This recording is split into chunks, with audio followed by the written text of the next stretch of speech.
तर नवी मुंबईतल्या महापेची ही दृश्य आपण या ठिकाणी पाहतो। इथे देखील रस्त्यांना तलावाचं स्वरूप आलेलं आहे। बसच्या पूर्ण अगदी विंडोपर्यंत पाणी या ठिकाणी आलेलं आहे। संपूर्ण रस्ता हा जलमय झालाय। नवी मुंबईच्या महापे या ठिकाणचे ही दृश्य आपण इथे पाहतोय।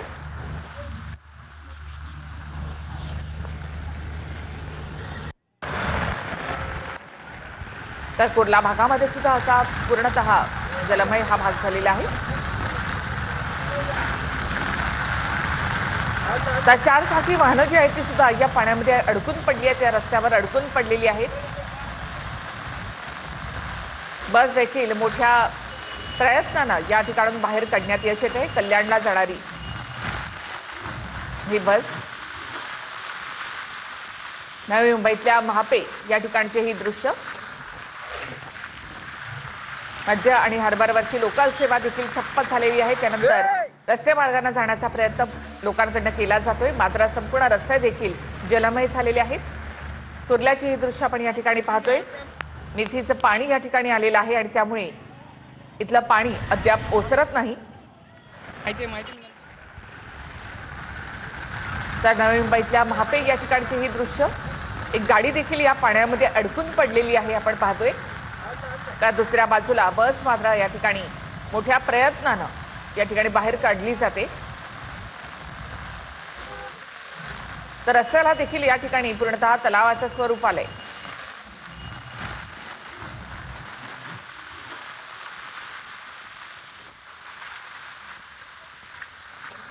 घर बुडलेले आहेत प्रत्येक घरामध्ये। तर वसईची ही दृश्य आपण या ठिकाणी पाहतोय। वसईमध्ये जे काही छोटे पाडी आहेत ते त्या ठिकाणाहून आणि साजामोरी या गावामध्ये लोकांचा रेस्क्यू करण्यात आलेला आहे। बैठी घरं या ठिकाणी आहेत। मिठागराचा हा सगळा भाग आहे आणि तिथे असलेल्या या घरांमधून लोकांना आता बाहेर काढलं जातंय। साजामोरी या गावामध्ये आता रेस्क्यू केलं जातंय महापालिकेकडनं। तर लोकांना बोटीमध्ये बसवून इथून काढलं जातंय। लहान मुलं आहेत, महिला आहेत, त्यांना या घरांमधून रेस्क्यू केलं जात आहे। लोकांच्या घरामध्ये पाणी शिरलंय। वसई, विरार, नालासोपारा या संपूर्ण परिसरात पालघरपर्यंत मुसळधार पाऊस कोसळतोय। आता पावसानं काहीशी उसंत घेतली असली तरी सुद्धा अजूनही या सगळ्या परिसरामध्ये पाणी भरलेलं आहे।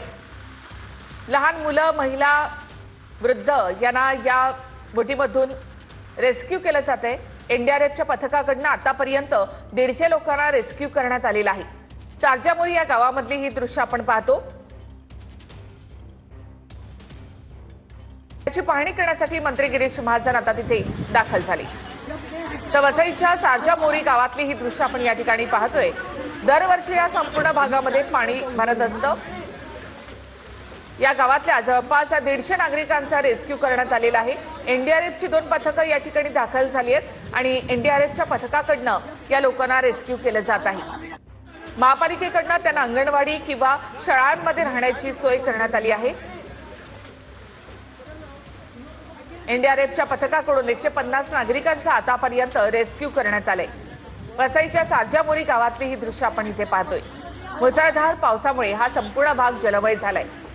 लोकांच्या घरामध्ये पाणी शिरलेलं आहे। एक महिला देखील आपण पाहतो की 2 आपल्या लहान मुलांना घेऊन या पाण्यामधून ती बाहेर पडते। 150 नागरिकांना इथून रेस्क्यू करण्यात आलेला आहे।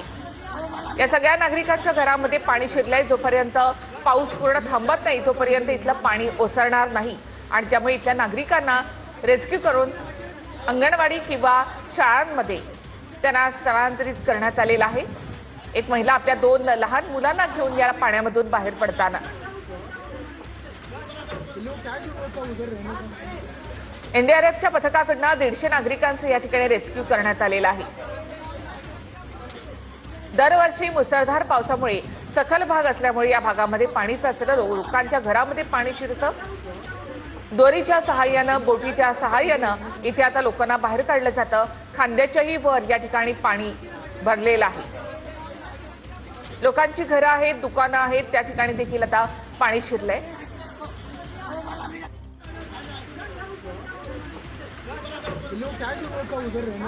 तर वसईच्या साजामोरी गावामधून 150 नागरिकांना रेस्क्यू करण्यात आले। एनडीआरएफची टीम या ठिकाणी दाखल झालेली आहे। जवळपास खांद्या एवढं पाणी या संपूर्ण साजामोरी गावामध्ये आहे। NDRF कडनं या नागरिकांचा रेस्क्यू करण्यात आलं। लहान मुलं आहेत, वृद्ध आहेत, महिला आहेत, त्यांना इथून रेस्क्यू करण्यात आलेला आहे।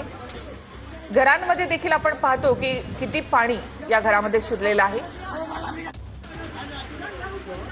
NDRFच्या पथकाकडनं सध्या या ठिकाणी रेस्क्यू ऑपरेशन सुरू आहे। या सगळ्या नागरिकांना जवळच्या शाळेमध्ये हलवण्यात आलंय।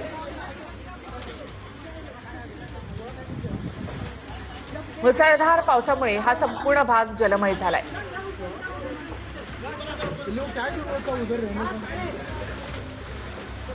NDRFच्या पथकाकडनं स्वतः या ठिकाणी रेस्क्यू केलं जात आहे। तसंच वसई विरार महापालिकेचे आयुक्त देखील ग्राउंडवर उतरले असून ते देखील या सगळ्याची पाहणी करतायत। शाळांमध्ये या नागरिकांची व्यवस्था करण्यात आली आहे। हा संपूर्ण परिसर जर आपण पाहिला तर संपूर्ण परिसर हा जलमय झालेला आहे।